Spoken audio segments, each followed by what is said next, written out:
धावपळ सोडून कुठेतरी लांब निघून जावंसं वाटतंय ना. अजून किती दिवस सोसावं लागणार हेच तुझ्या डोक्यात कायम असतं. त्याच गोष्टींना पुरता कंटाळून गेलायस तू.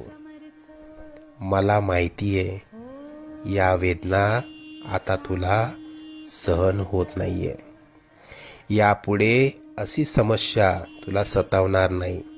तू आजपर्यंत भरपूर दुःख सहन केलंस. तुझी वाईट वेळ संपून जाईल. त्यानंतर येतील सुखाचे सोन्यासारखे दिवस. बाळा, तू प्रयत्न करत राहा.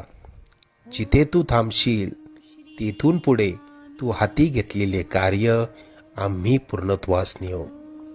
तू प्रयत्न करत राहा. यश तुझी वाट बघतय.